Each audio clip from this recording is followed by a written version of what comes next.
আসসালামু আলাইকুম। সবাইকে বেসিক সায়েন্সে স্বাগতম। আজকের ক্লাসে আমরা পরিসংখ্যানের একটি গুরুত্বপূর্ণ টপিক ঘনসংখ্যা সারণী তৈরি করা শিখব। তো প্রশ্নে এসএসসি পরীক্ষার গণিত বিষয়ে 30 জন শিক্ষার্থীর প্রাপ্ত নম্বর দেওয়া আছে। শ্রেণী ব্যবধান 5 ধরে ঘনসংখ্যা সারণী তৈরি করতে বলছে। তো এটা করার জন্য সর্বপ্রথম কাজ আমাদের পরিসর বের করতে হবে। আর পরিসর বের করতে আমাদের দরকার সর্বোচ্চ মান, সর্বনিম্ন মান। তো সর্বোচ্চ মান মানে কি? সব থেকে বড় মানটা। তাহলে সব থেকে বড় মান কোনটা দেখো তো? 85, তার থেকে বড় 95, 95 এর থেকে বড় 90, 92 হবে না। তাহলে এটাই সব থেকে বড় মান বা সর্বোচ্চ মান। এবার দরকার আমাদের সর্বনিম্ন মান। সর্বনিম্ন মান কোনটা? মানে ছোট মানটা 58। এর থেকে ছোট কি আছে কেউ? 58 না। তাহলে এটা আমাদের সর্বনিম্ন মান। এবার চলো আমরা পরিসর বের করি। লিখবা এখানে সর্বোচ্চ মান 95 এবং সর্বনিম্ন মান 58। অতএব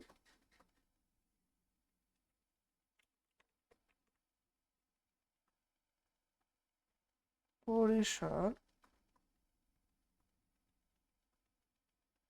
সর্বোচ্চ মান মাইনাস সর্বনিম্ন মান প্লাস 1। মানগুলো বসাও। সর্বোচ্চ মান 95 মাইনাস সর্বনিম্ন মান 58 আর 70 প্লাস 1। মাইনাস করলে কত আসে? 95 মাইনাস 58 37 প্লাস 1 ছিল, প্লাস 1 করলে 38 আসবে। এটা আমাদের পরিসর। এবার প্রশ্নে দেখো শ্রেণী ব্যবধান 5 দেওয়া আছে। এটা ধরে আমরা শ্রেণীর সংখ্যা বের করব। চলো লেখো শ্রেণী ব্যবধান 5 ধরে শ্রেণী সংখ্যা। সূত্র কি? পরিসর ভাগ শ্রেণী ব্যাপ্তি বা শ্রেণী ব্যবধান। ঠিক আছে, একই কথা। পরিসর কত? 38। শ্রেণী ব্যবধান প্রশ্নে দেওয়া ছিল 5, তাই এখানে লাগবে 5।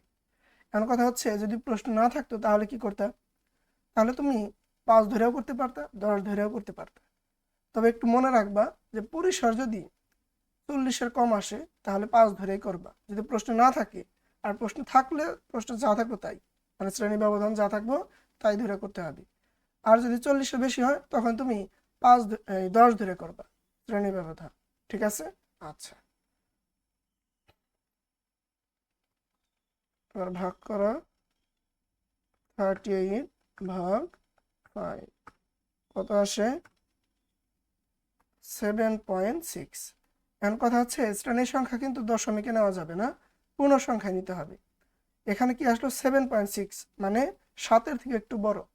তাহলে 7-এর পরবর্তী পূর্ণ সংখ্যা কত? 8। তাহলে ওইটা নিতে হবে আর লিখে দিবা প্রায় প্রায় 8।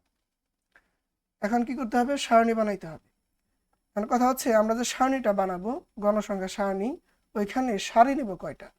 সারি সবসময় তোমার শ্রেণীর সংখ্যা যত হবে তার থেকে 2টা বেশি, মানে 10টা সারি। আর কলাম কলাম বানাইতে হবে 3টা। চলো আমরা করি। লেখো।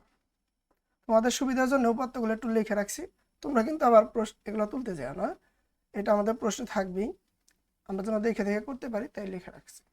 দেখো, প্রথমে লিখবা শ্রেণী ব্যবধান 5 ধরে ঘনসংখ্যা সারণী তৈরি করি বা করা হলো, করি করি। এবার আমরা কি করব? সারণীটা বানাবো। কথা হচ্ছে একটু আগে বললাম আমাদের সারি হবে কয়টা? সারি হবে আমাদের গণসংখ্যা এই শ্রেণীর সংখ্যা যত আছে তার থেকে 2 বেশি। 8 হইলে 10, 10 হইলে 12, 6 হইলে 8, সবসময় 2টা বেশি। তাহলে আমরা 10টা সারি নিব। 1 2 3 4 5 6 7 8 9, আরেকটা লাগবে, এই হইল 10। আর কলাম নেব কয়টা? এই হচ্ছে একটা কলাম, এই হচ্ছে আরেকটা কলাম, 3টা কলাম। ঠিক আছে, দেখো এখানে লাগবা শ্রেণী ব্যাপ্তি, এখানে লাগবা ট্যালি চিহ্ন, এখানে লাগবে হচ্ছে গণসংখ্যা। ওকে, এবার শ্রেণী ব্যাপ্তি কিভাবে তৈরি করবা? দেখবা তোমার সর্বনিম্ন মান কত ছিল? সর্বনিম্ন মান ছিল আমাদের 58, এখান থেকে শুরুটা হবে। ঠিক আছে, তাহলে লেখা 58। এবার শ্রেণী ব্যাপ্তি কত ছিল বা শ্রেণী ব্যবধান কত ছিল? 5। তাহলে 58 সহ 5 কাউন্ট করো, তাহলে 58, 59, 60, 61, 62, তাহলে এখানে হবে 62। বুঝলা কি কইলাম? সর্বনিম্ন মানটা লিখবা, তারপরে ব্যাপ্তি যত আছে তত গুণবা ওই নিম্নমান সহ। তাহলে 58 সহ যদি আমি 5 কাউন্ট করি, মানে 5 পর্যন্ত কাউন্ট করি, তাহলে 58, 59, 60, 61, 62। ওকে, তারপরের শ্রেণীতে যায় তুমি এটারে 1 বাড়াই দিবা, 62 আইছিল, এখানে লিখবা 63। আবার এই 63 সহ 5 গুনতে হবে, প্রত্যেকবার শ্রেণী ব্যবধান যত থাকবে তত করে গুনতে হবে। তাহলে 63, 64, 65, 66, 67, এখানে হবে 67। তারপরে আবার 1 বাড়বে, কত হবে? 68। তারপর আবার 68 সহ আবার গুনতে হবে কত? 5, আসবে কত? 72। কাউন্ট করে দেখো, 68, 69, 70, 71, 72, তারপরে আসবে আবার 73, আবার 73 সহ যেহেতু ব্যাপ্তি 5, 5 গুনতে হবে, কত আসবে? 77। তারপরে 78, এখান থেকে আসবে হলো 82, 82 পরে 83, আর যদি আবার 5 গুণো মানে 5 বাড়াও তাহলে কি আসবে? 87। তারপরে কি আসবে? 88, এখান থেকে যদি আরো বাড়াও কত আসবে? 92, তারপর আসবে 93, এখান থেকে আসবে 97, তাই না? এভাবে আসবে। তুমি কাউন্ট করে গুনে গুনেও বের করতে পারো, কিংবা এখানে একটা প্যাটার্ন দেখতে পাইতেছি, যদি 8 আলা থাকে তাহলে এখানে 2 আলা পদ আসে, 3 আলা থাকলে 7 আলা, 8 আলা থাকলে 2 আলা, 3 থাকলে 7 আলা পদ, মানে এইভাবে তুমি মেলায় বুঝতে পারো, মানে বের করতে পারো।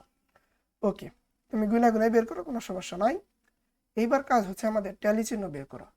ট্যালি চিহ্ন কিভাবে বের করবা? প্রশ্নটা সামনে নিবা, দেখো এখানে কি আছে? 78। তাহলে 78 কোথায় আছে? এই যে শ্রেণীব্যাপ্তিগুলো বানাইলে এগুলোর মানে কি? এই দেখো 78 থেকে 82, এই শ্রেণীর মানেটা কি? এটা বোঝায়, একটা বুঝলেই হবে। এটা মানে হচ্ছে এই শ্রেণীতে 78 আছে, 79 আছে, 80 আছে, 81 আছে, 82 আছে, সবাই এই শ্রেণীতে আছে। তাহলে 58 থেকে 62, এটা মানে কি? এখানে 58 আছে, 59 আছে, 60 আছে, তারপর 61, 62 সবাই আছে। আবার এখানে সেমভাবে 63 থেকে 67 পর্যন্ত সবাই আছে। ঠিক আছে না? তাহলে আমি যদি বলি এই 78 কোথায় আছে, তুমি কি বলবা? বলবা এই যে এই শ্রেণীতে আছে, তাই না? তাহলে এখানে দেবে একটা ট্যালি চিহ্ন। সেমভাবে একটা একটা করে, উল্টাপাল্টা করা যাবে না। পরে এটা 2 নাম্বার আঙুলটা ধরবা আর একটা করে দিবা। 85 কোথায় আছে? এই যে এই শ্রেণীতে না, 83 থেকে 87, এটার মধ্যে কি আছে? 85। তারপরে কি? 58। 58 কোথায় আছে? প্রথম শ্রেণীতে। তারপরে 65, 65 কোথায় আছে? দ্বিতীয় শ্রেণীতে। 72, 72 এই যে তৃতীয় শ্রেণীতে। 95 একদম শেষের শ্রেণীতে। তারপরে কি? আচ্ছা, এনাদের নিচে আরেকটা কথা বললেই নেই, এখানে স্যার এরপর আরো বানাইলেন না কেন? আমাদের সর্বোচ্চ মান কত ছিল? এই যে এটাই ছিল না 95। দেখো এই শ্রেণীতে 95 আইসা গেছে না, দ্যাটস ওয়াই আর আমাদের শ্রেণীব্যাপ্তি বানানোর প্রয়োজন হবে না, সব সময় আমাদের এই ঘর ফাঁকাই থাকবে। ঠিক আছে? আচ্ছা, তাহলে কোন নদী নিয়েছিলাম আমরা? 95 নদী নিছি। তারপরে কি 82, 82 কোনটা? এই যে এই শ্রেণীতে আছে। তারপরে 84, 84 দেখো এই যে 83 থেকে 87 এ আছে, তাই না?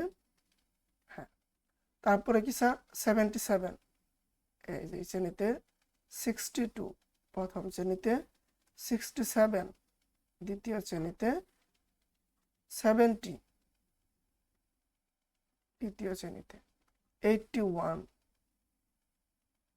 এই শ্রেণীতে, তারপরে 72 এই শ্রেণীতে, 74 এই শ্রেণীতে, 83 এখানে, 87 এটা এখানে, 89 পরের শ্রেণীতে, 92 এই শ্রেণীতে, 93 শেষের শ্রেণীতে, 90 তার আগের শ্রেণীতে, 61 প্রথম শ্রেণীতে, 66 দ্বিতীয় শ্রেণীতে, 67 এটাও দ্বিতীয় শ্রেণীতে, 88, 88 কোথায়?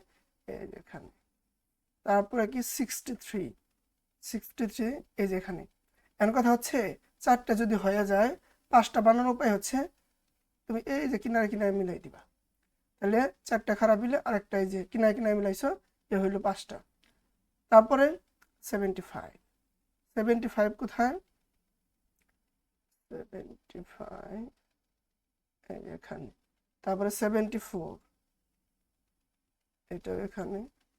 তারপরে 76 এই দেখো আবার পাঁচটা বানাইতে হবে এখানে, আর যেহেতু এই মিলাইলে। তারপরে কি 73, তাহলে দেখো এখানে পাঁচটা হয়ে গেছে, আবার কি হবে? নতুন করে আবার শুরু হবে। এভাবে যদি আবার এখানে পাঁচটা হইতো, আবার এইভাবে চারটা দিয়ে করোনা বরাবর মিলে পাঁচটা বানাইতে, পরে আবার দিতে থাকতে। কিন্তু আমাদের তো শেষ, আর করা দরকার নাই।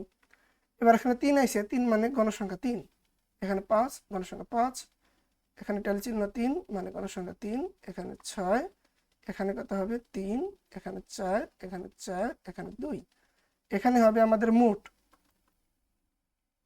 মোট কিংবা মোট কথাটা তুমি চাইলে এইভাবে এখানেও লিখতে পারো, মোট, আর এখানে মোটটা বসাই দাও।